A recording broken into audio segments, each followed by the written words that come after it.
Hello, dear bankers. I, Purva, welcome you all to the Ceritabs platform. So, if you are preparing for JIB November 2026, this series JIB Target 50 is for you.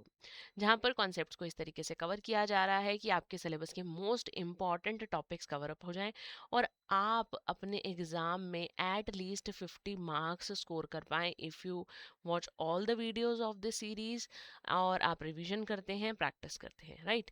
सो आज हमारा AFM में lecture number 28 है which is about accounting ratios. Accounting ratios भी एक lengthy topic है, so we have divided it into 2 classes. आज हमारा lecture 1 रहेगा फॉर अकाउंटिंग रेशोज, ठीक है ना। बाकी की रेशोज हम नेक्स्ट लेक्चर में कवर अप कर कर चलेंगे।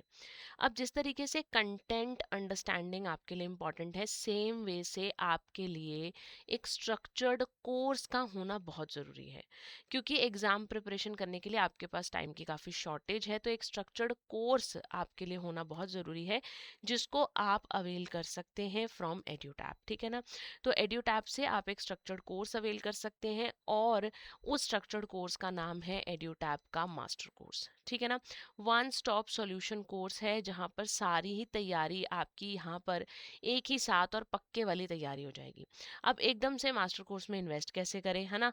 हमें पहले इनसाइट चाहिए कि कैसा कोर्स दिख रहा है, क्या क्या फीचर्स अवेलेबल हैं। So for that there is a 2 day demo course available for the master course. ₹1 की फ़ी पेमेंट से आपको ये 2 डे का डेमो कोर्स मिल जाएगा और इस डेमो कोर्स में आपको कंप्लीट मास्टर कोर्स का एक्सेस मिलेगा फॉर 2 डेज, जिससे आपको एक अंडरस्टैंडिंग हो जाएगी कि किस तरीके से मास्टर कोर्स में आपको कंटेंट्स अवेलेबल होंगे, है ना। तो आप एक इंसाइट ले सकते हैं and then you can make your final decision of buying the master course, ठीक है ना। बाकी कोर्सेज और बाकी चीज़ों के बारे में हम लोग इस लेक्चर के एंड में बात करेंगे। फिलहाल के लिए हम लोग अपने टॉपिक को स्टार्ट करते हैं विच इज़ अकाउंटिंग रेशोज, ठीक है ना। तो देखिए, आपने अभी तक फाइनेंशियल स्टेटमेंट्स के बारे में पढ़ा कि हम लोग बिजनेस में फाइनेंशियल स्टेटमेंट्स बनाते हैं। फाइनेंशियल स्टेटमेंट्स बनाते हुए हम लोग बिजनेस में प्रॉफिट एंड लॉस अकाउंट बनाते हैं, हम बिजनेस में बैलेंस शीट बनाते हैं। इसके बारे में हम बहुत बार बात कर चुके हैं, राइट। तो ये जो प्रॉफिट एंड लॉस और ये जो बैलेंस शीट बन रही है, प्रॉफिट एंड लॉस से पता चल जाता है कि बिजनेस को प्रॉफिट हो रहा है या लॉस हो रहा है। बैलेंस शीट से बिजनेस की फाइनेंशियल पोजीशन यानी कि एसेट लायबिलिटी के स्टेटस के बारे में हमें पता चल जाता है, राइट। तो अकाउंटिंग रेशोज का क्या रोल है। अब देखो, बैलेंस शीट और प्रॉफिट एंड लॉस से ना जनरली कोई इंफॉर्मेशन एक्सट्रैक्ट कर पाना बहुत ही मुश्किल है ना। तो अकाउंटिंग रेशोज जो हैं they are a tool of analysis, ठीक है ना। इसको हम tool of analysis of financial statements कहते हैं, ठीक है ना। फाइनेंशियल स्टेटमेंट्स को एनालाइज करने का एक टूल है accounting ratios. In accounting ratios की बेसिस पर हम अलग अलग अकाउंटिंग फिगर्स के अंदर मैथमेटिकल रिलेशनशिप्स फाइंड आउट करते हैं और फिर उसके बेसिस पर बिजनेस की फाइनेंशियल पोजीशन, बिजनेस की फाइनेंशियल परफॉर्मेंस को इवेल्युएट किया जाता है, राइट। तो अकाउंटिंग रेशोज हमारे पास 2 टाइप से क्लासीफाई होते हैं। One is the traditional classification, जहां पर profit and loss account ratio, balance sheet ratio और कंपोजिट रेशो में क्लासिफिकेशन हुआ करती थी। Profit and loss account ratio ऐसी रेशो जो प्रॉफिट एंड लॉस से कैलकुलेट हुई, बैलेंस शीट रेशोज ऐसी रेशोज जो बैलेंस शीट से कैलकुलेट हुई, और जो इन दोनों के मिक्सचर से कैलकुलेट हुई उन्हें हमने कंपोजिट रेशोज का नाम दे दिया। बट अब हम इस क्लासिफिकेशन को फॉलो नहीं करते हैं। अब जो क्लासिफिकेशन फॉलो होती है that is the functional classification, यानी आपकी रेशियोज जो हैं वो डिवाइड होती हैं प्रॉफिटेबिलिटी के बेसिस पर, एक्टिविटी के बेसिस पर, सॉल्वेंसी के बेसिस पर, ठीक है ना। तो इन्हीं को डिटेल में पढ़ते हैं। फंक्शनल क्लासिफिकेशन के थ्रू हम अकाउंटिंग रेशियोज को आज कवर अप कर कर चलेंगे, ठीक है ना। तो क्लासिफिकेशन की अगर मैं बात करूं, जैसा कि अभी मैंने आपको बताया कि profitability ratios, solvency ratios and turnover ratios would be there. Profitability ratios ऐसी रेशोज जो बिजनेस की प्रॉफिटेबिलिटी को जज करेंगी, जिसमें ओवरऑल प्रॉफिटेबिलिटी आ जाएगी, ग्रॉस प्रॉफिट रेशो आ जाएगी, प्राइस अर्निंग रेशो आ जाएगी, नेट प्रॉफिट रेशो हो जाएगी, अर्निंग पर शेयर जो है वो आपके यहाँ पर आएंगी। फिर आती है सॉल्वेंसी रेशोज, जिसमें आ जाएगी fixed asset ratio, debt equity ratio, current ratio and liquid ratio. अब थर्ड कैटेगरी हमारे पास आती है टर्नओवर रेशोज की, जिसमें स्टॉक टर्नओवर और डेटर्स टर्नओवर रेशो रहेगी। तो आज के लेक्चर में हम लोग सॉल्वेंसी रेशोज को कवर अप कर कर चलेंगे और एक टर्नओवर रेशो को हम आज कवर अप करेंगे।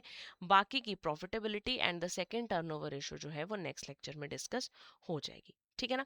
सॉल्वेंसी रेशोज हम आज डिस्कस करेंगे और एक टर्नओवर यानी कि स्टॉक टर्नओवर रेशो को डिस्कस करेंगे, ठीक है। तो अकाउंटिंग रेशो के यूजेस क्या क्या हैं, अकाउंटिंग रेशो के बेनिफिट क्या क्या हैं। एक तो फाइनेंशियल स्टेटमेंट्स को सिंप्लीफाई कर देता है।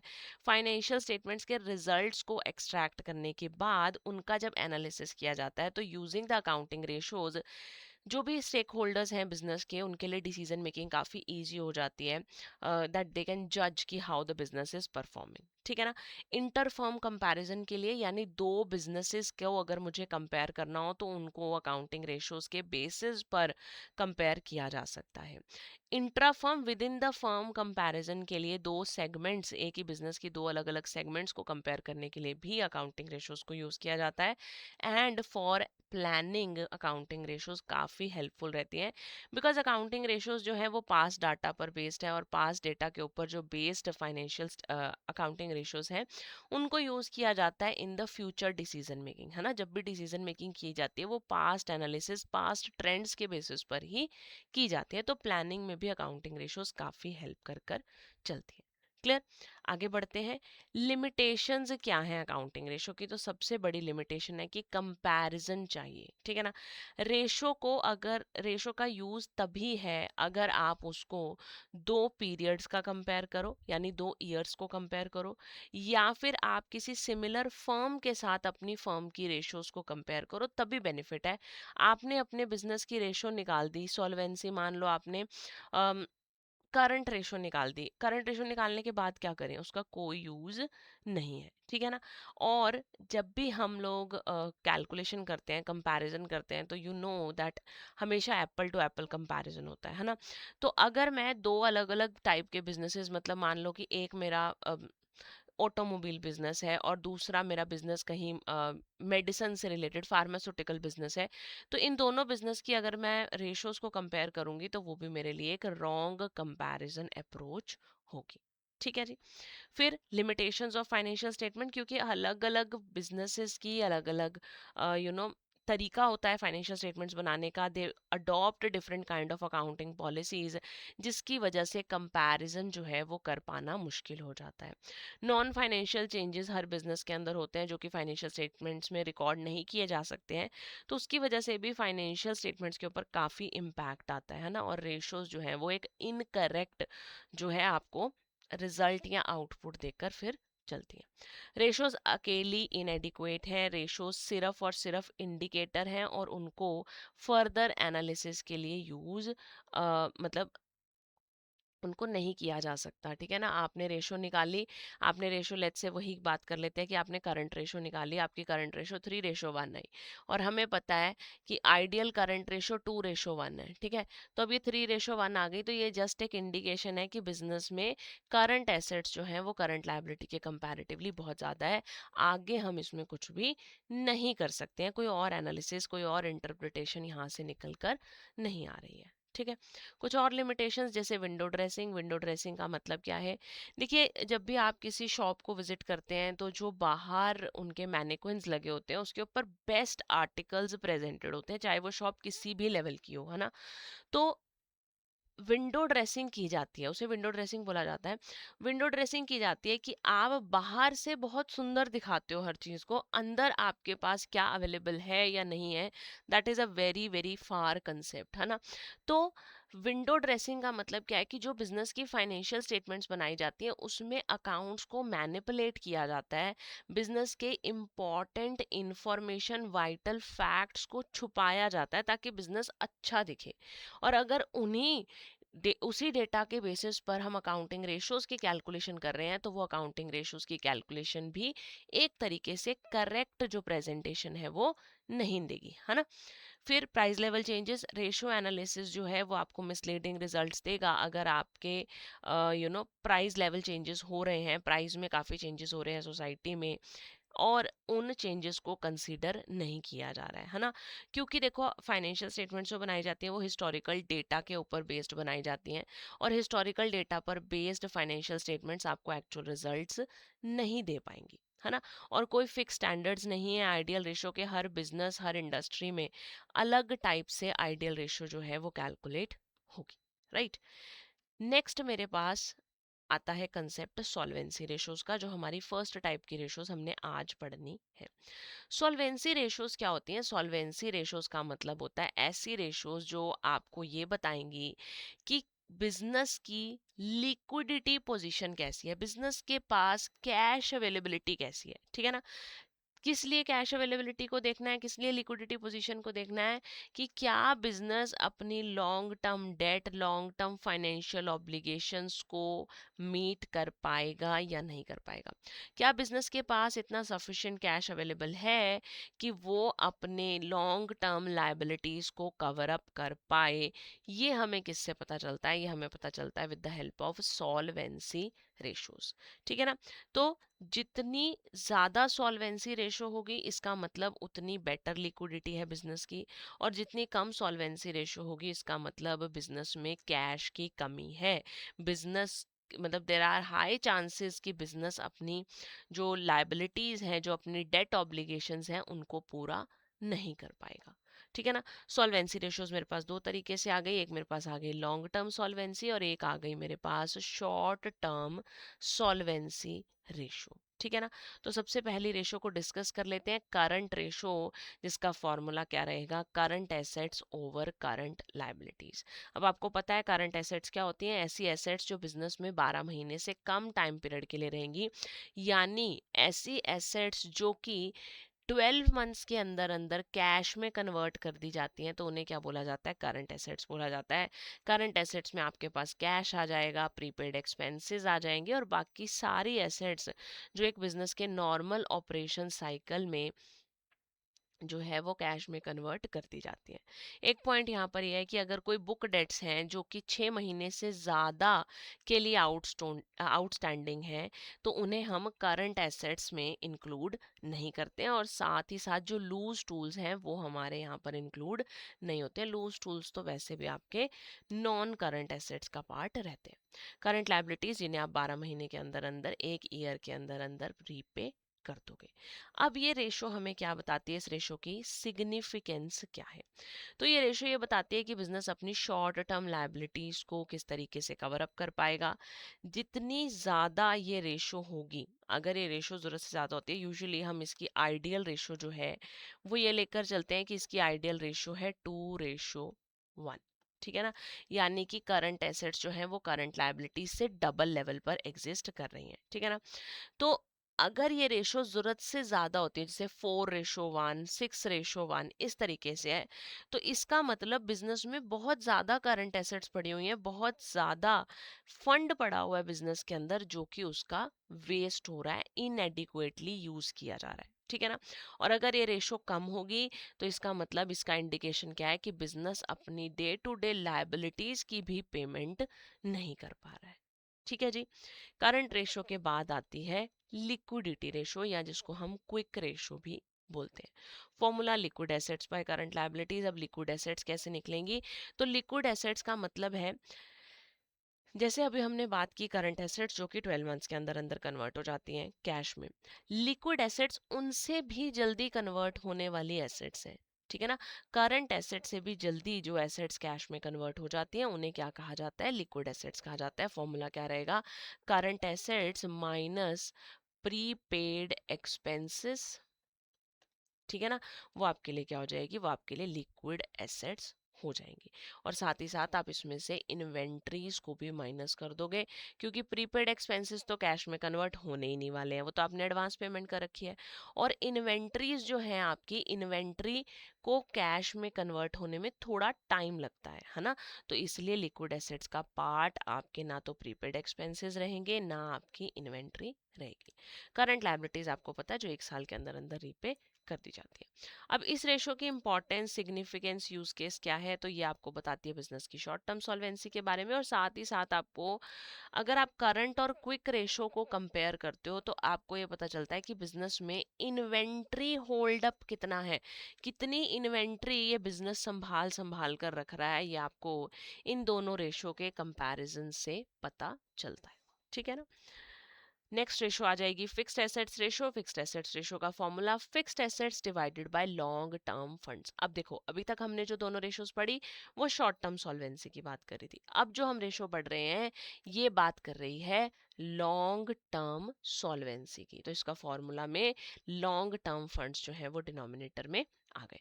फिक्स्ड एसेट्स क्या है? ऐसी एसेट्स जो कि बिजनेस में किसी ना किसी बेनिफिट के लिए रखी गई हैं। यूजुअली 1 साल से ज़्यादा पीरियड के लिए होती हैं फिक्स्ड एसेट्स। और जब भी आप फिक्स्ड एसेट्स की वैल्यू लोगे तो हमेशा आप फिक्स्ड एसेट्स की वैल्यू में से डेप्रिसिएशन को माइनस कर कर लोगे, है ना।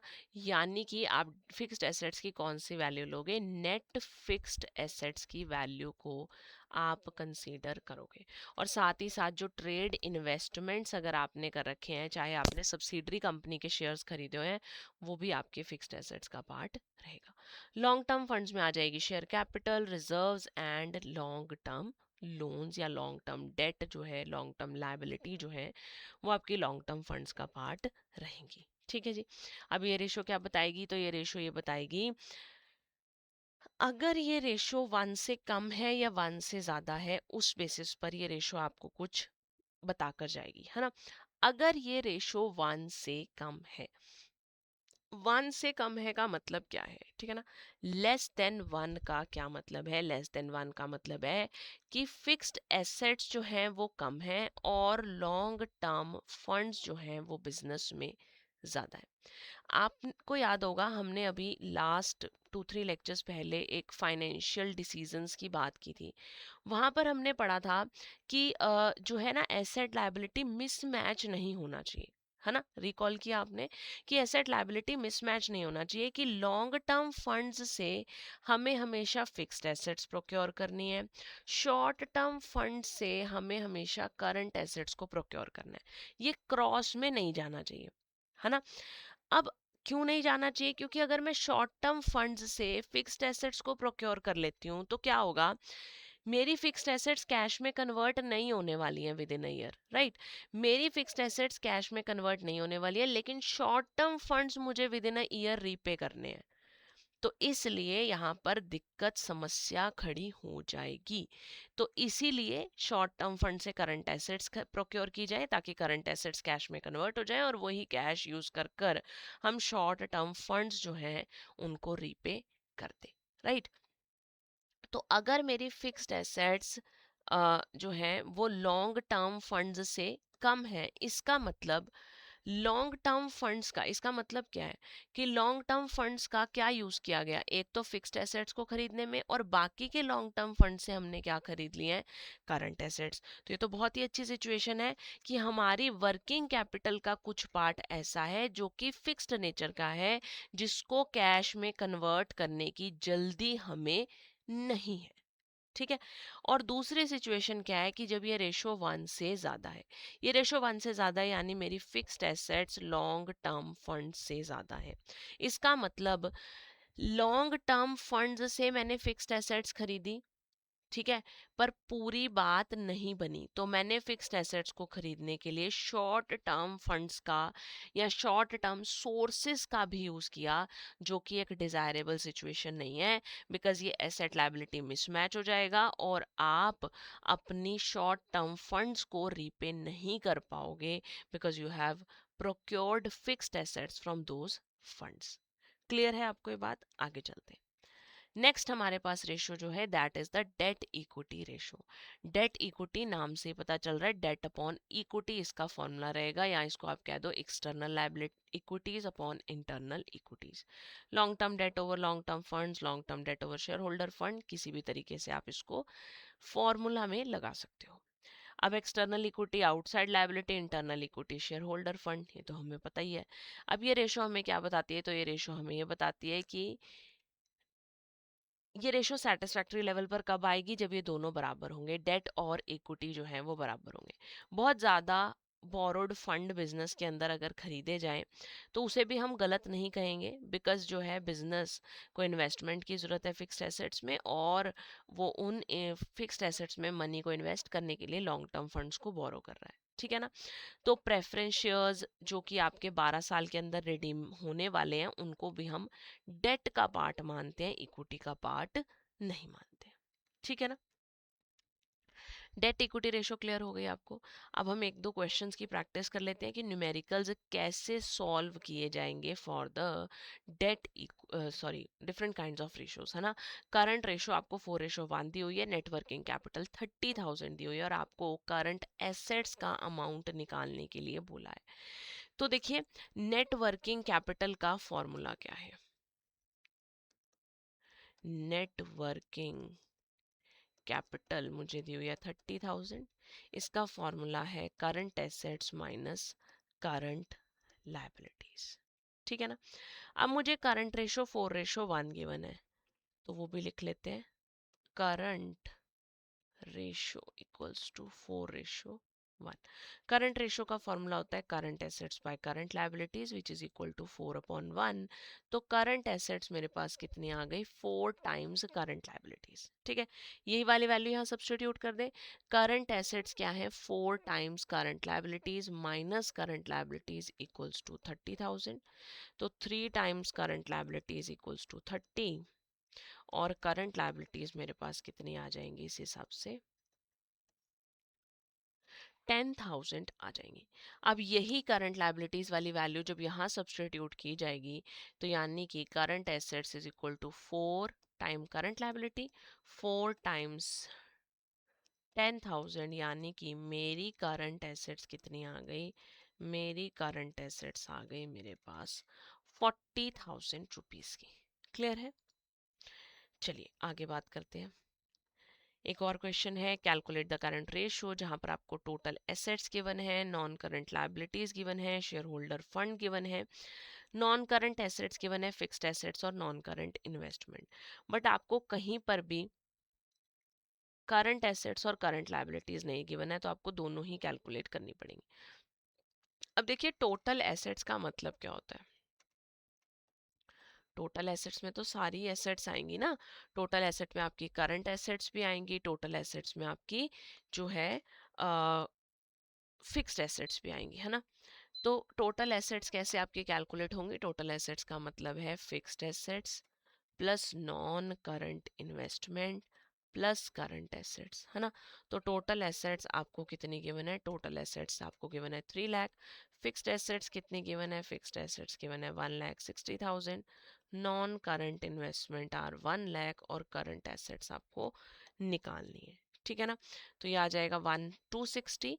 तो 260 आपने 3 लाख में से माइनस किया तो आपके पास कितना आ गया, 40,000 आ गई आपकी करंट एसेट्स। ठीक है। अब आपको पता है बैलेंस शीट में टोटल एसेट्स और टोटल लायबिलिटीज जो है वो क्या होती हैं, इक्वल होती है। टोटल एसेट्स 3 लाख है, टोटल लायबिलिटीज में क्या क्या आ जाएगा, non current liability share holder fund, share holder fund, non current liability, current liability, तीनों चीजें आ जाएंगी। शेयर होल्डर फंड हो गए 2 लाख, नॉन करंट लायबिलिटी हो गई 80,000, करंट लायबिलिटी आपको निकालनी है। तो करंट लायबिलिटी आपकी यहाँ से कितनी आ जाएगी, 20,000। अब करंट एसेट्स भी पता चल गई, करंट लायबिलिटीज भी पता चल गई। तो करंट रेशो कैलकुलेट कर लेंगे, current assets over current liabilities, यानी कि 40,000 ओवर 20,000, तो इट विल बी 2:1। क्लियर है आपको कैलकुलेशन कैसे हमने स्टेप बाय स्टेप सब चीज़ों को कैलकुलेट किया है। चलिए आगे बात करते हैं टर्नओवर रेशोज की। देखिए टर्नओवर रेशोज में हमारे पास बहुत टाइप की रेशोज होती हैं, बट आपके बुक में सिर्फ 2 ही रेशोज का जिक्र किया गया है। One is stock turnover ratio and the other one is the जो आपकी डेटर्स टर्नओवर रेशो है। वैसे आपके पास अलग अलग टर्नओवर रेशोज है, तो मैंने सभी के फॉर्मूलाज यहाँ पर लगा दिए, आप इन सबको पढ़ सकते हैं और इवन अपने जो फॉर्मूला शीट में आप इनको रिवाइज भी कर सकते हैं ताकि आपको आसानी रहे रिगार्डिंग टर्नओवर रेशोज। ठीक है ना, कि कोई भी अगर रेशो इन केस आ जाती है एग्जामिनेशन में। तो टर्नओवर रेशो में जो हम रेशो डिस्कस करने वाले हैं that is the stock turnover ratio. Stock turnover ratio का फॉर्मूला क्या होगा, cost of goods sold during the year divided by average inventory. Cost of goods sold कैसे निकलेगा? कॉस्ट ऑफ गुड्स सोल्ड निकलेगा sales minus gross profit से, या फिर आपका जो फॉर्मूला रहेगा वो रहेगा opening stock plus purchases plus direct expenses minus closing stock. अगर आपको ट्रेडिंग प्रॉफिट एंड लॉस का फॉर्मेट याद हो तो जो ट्रेडिंग वाला पार्ट है वहां से हमारे पास निकल कर आते हैं कॉस्ट ऑफ गुड्स सोल्ड। एक फॉर्मूला आपका ये है और एक फॉर्मूला आपका ये भी है। सेल्स में से जीपी को क्या कर देंगे? ग्रॉस प्रॉफिट को माइनस कर देंगे। एवरेज इन्वेंट्री का मतलब क्या? ओपनिंग और क्लोजिंग इन्वेंट्री को प्लस कर दो, डिवाइड बाय 2 कर दो। इंपॉर्टेंस क्या है इस रेशियो की? आपको ये पता चलेगा कि जो आपने इन्वेस्टमेंट कर रखी है इन्वेंट्री में, वो इन्वेंट्री इन्वेस्टमेंट सफिशिएंट है या नहीं है। अगर आपकी जो ये स्टॉक टर्नओवर रेशियो है, या जिसको हम इन्वेंट्री टर्नओवर रेशियो भी बोलते हैं, इन्वेंट्री टर्नओवर रेशियो, ठीक है ना।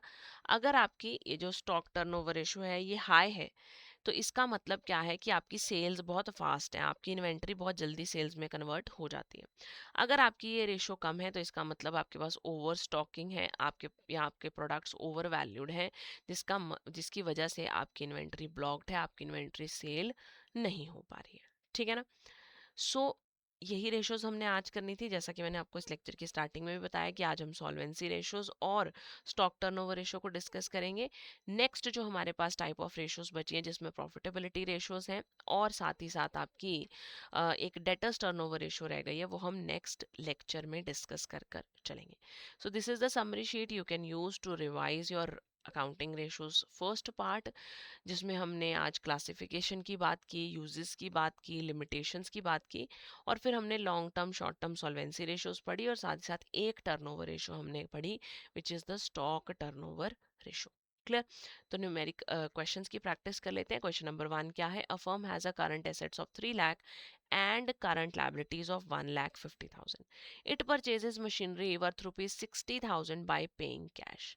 तो नई करंट रेशो क्या होगी? अगर इन्होंने मशीनरी खरीदी है और 60,000 कैश में पे किया है, तो मेरे पास जो न्यू करंट एसेट्स की वैल्यू आएगी वो क्या आएगी? 3 लाख में से 60,000 को माइनस कर दो, यानी कि कितनी बची? It will be 2,40,000। बट क्या इसका करंट लायबिलिटीज पर कोई इम्पैक्ट आएगा? तो करंट लायबिलिटीज पर इस ट्रांजैक्शन का कोई भी इम्पैक्ट नहीं आएगा, ठीक है ना। तो आपके पास अब रेशो जो है, न्यू करंट रेशो क्या आ जाएगी? करंट रेशो आपकी आ जाएगी current assets over current liabilities, यानी कि 2,40,000 बाय 1,50,000, ठीक है ना। तो आपके पास 1.6 जो है वो ये रेशो आ जाएगी, 1.6 रेशो 1, यानी option B. Clear? Question number 2, a company has a current ratio 4:1, quick ratio 2:1। तो इन दोनों रेशो से क्या इन्फ्रेंस निकल कर आती है कि कंपनी की इन्वेंट्री बहुत कम है, कंपनी के पास इन्वेंट्री होल्डिंग्स बहुत ज़्यादा हैं, करंट लायबिलिटीज एक्सेस हैं, वर्किंग कैपिटल नेगेटिव है। तो कंपनी के पास इन्वेंट्री जो है वो बहुत ज़्यादा है। हमने पढ़ा था ना करंट और क्विक रेशो का कंपैरिजन इन्वेंट्री होल्डअप्स के बारे में हमें बताता है। क्वेश्चन नंबर 3, ओपनिंग स्टॉक दिया हुआ है, क्लोजिंग स्टॉक दिया हुआ है, सीओजीएस दिया हुआ है आपको, कॉस्ट ऑफ गुड्स सोल्ड। आपको स्टॉक टर्नओवर रेशो निकालनी है। तो स्टॉक टर्नओवर रेशो का स्टॉक टर्नओवर रेशो का क्या फॉर्मूला था? COGS upon average inventory. तो एवरेज इन्वेंट्री जो है वो हम कैलकुलेट कर लेंगे, वो जाएगा opening stock plus closing stock divided by 2। Opening stock कितना है? ओपनिंग स्टॉक है 1,20,000। क्लोजिंग स्टॉक कितना है? क्लोजिंग स्टॉक है 1,80,000 डिवाइडेड बाय 2, तो ये आ जाएगा 1,50,000। सीओजीएस मेरे पास कितना है? 12 लाख, और डिवाइडेड बाय 1,50,000, तो ये मेरे पास 8 टाइम्स जो है वो रेशो आ जाएगी, ठीक है ना। तो देखिए अकाउंटिंग रेशोज एग्जाम पर्सपेक्टिव से काफ़ी इंपॉर्टेंट चैप्टर है, क्योंकि यहाँ से काफ़ी क्वेश्चंस देखने को मिलते हैं हमारे मॉड्यूल सी में से। न्यूमेरिकल्स जो हैं वो आपके अकाउंटिंग रेशोज से काफ़ी आते हैं, तो आप इनकी साथ साथ प्रैक्टिस बहुत अच्छे से करिएगा ताकि आपकी तैयारी बहुत अच्छे से हो पाए। तो अब बात कर लेते हैं कुछ स्ट्रक्चर्ड कोर्सेज की जो कि एडुटैप ऑफर कर रहा है। उसके लिए आपको क्या करना है, एडुटैप की वेबसाइट पर जाना है, edutap.in। कोर्सेज सेक्शन में जेआईबी कोर्सेज पर क्लिक करेंगे तो आपको जेआईबी के सभी कोर्सेज विजिबल होंगे। स्टार्टिंग में हमने बात की थी इस मास्टर कोर्स की, जो कि एक full fledged one stop solution course है आपके लिए, ठीक है ना। इस मास्टर कोर्स में आपको मिलेंगी detailed concept classes, live crash course वाली लाइव क्लासेस भी मिलेंगी, कंसेप्ट नोट्स मिल जाएंगे जो कि आईआईबीएफ मैकमिलन बुक के हिसाब से बनाए गए हैं, सॉल्व प्रीवियस ईयर क्वेश्चंस मिलेंगे, चैप्टर वाइज और फुल लेंथ मॉक टेस्ट भी आपको यहाँ पर अवेलेबल होंगे। तो एक ही जगह पर आपकी कंप्लीट ओवरऑल प्रिपरेशन जो है वो हो जाएगी। मास्टर कोर्स चारों ही सब्जेक्ट्स के लिए भी आपको अवेलेबल है, और इंडिविजुअल सब्जेक्ट के लिए जैसे आईआईएफएस के लिए अलग से, पीपीबी के लिए अलग से, एएफएम के लिए अलग से और आरबीडब्ल्यूएम के लिए अलग से मास्टर कोर्स भी अवेलेबल है। ठीक है, अपनी कन्वीनियंस के हिसाब से आप मास्टर कोर्स को चूज कर सकते हैं। और डेमो कोर्स की बात हमने पहले भी कर ली है कि आप इस डेमो कोर्स से एक इंसाइट ले सकते हैं अबाउट द मास्टर कोर्स, ठीक है ना। You can also join the live crash course batch 3। Live crash course क्या है, एक ऐसा कोर्स है जहां पर मॉर्निंग और इवनिंग में लाइव क्लासेस के थ्रू टीचर्स आपको पढ़ाएंगे, जिसमें आप टीचर्स के साथ बात कर सकते हैं, साथ साथ डाउट रिजॉल्व कर सकते हैं, और 60 ही क्लासेस में आपके सारे सिलेबस के इंपॉर्टेंट टॉपिक्स जो है वो कवर अप हो जाएंगे। तो यहाँ पर मिले रहेंगी live classes, concept notes, previous year question, chapter wise और full length mock test.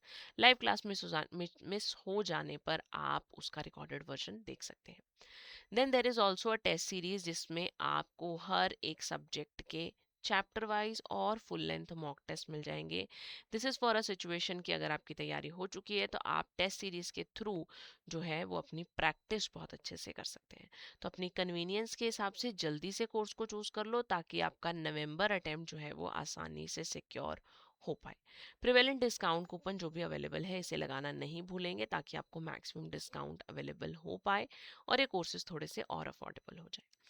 Coming back to the session, आज के सेशन से related doubts queries comment box में लिखकर मुझसे पूछ सकते हैं। And for any other kind of doubts and queries regarding JAIIB and even CAIIB, आप हमें कॉल कर सकते हैं ऑन 8146207241 और ईमेल कर सकते हैं on hello@edutap.co.in। We are very happy to help you. और आप इसी तरीके से पढ़ते रहिए, आगे बढ़ते रहिए। हम मिलते हैं अगले सेशन में। Till then take care.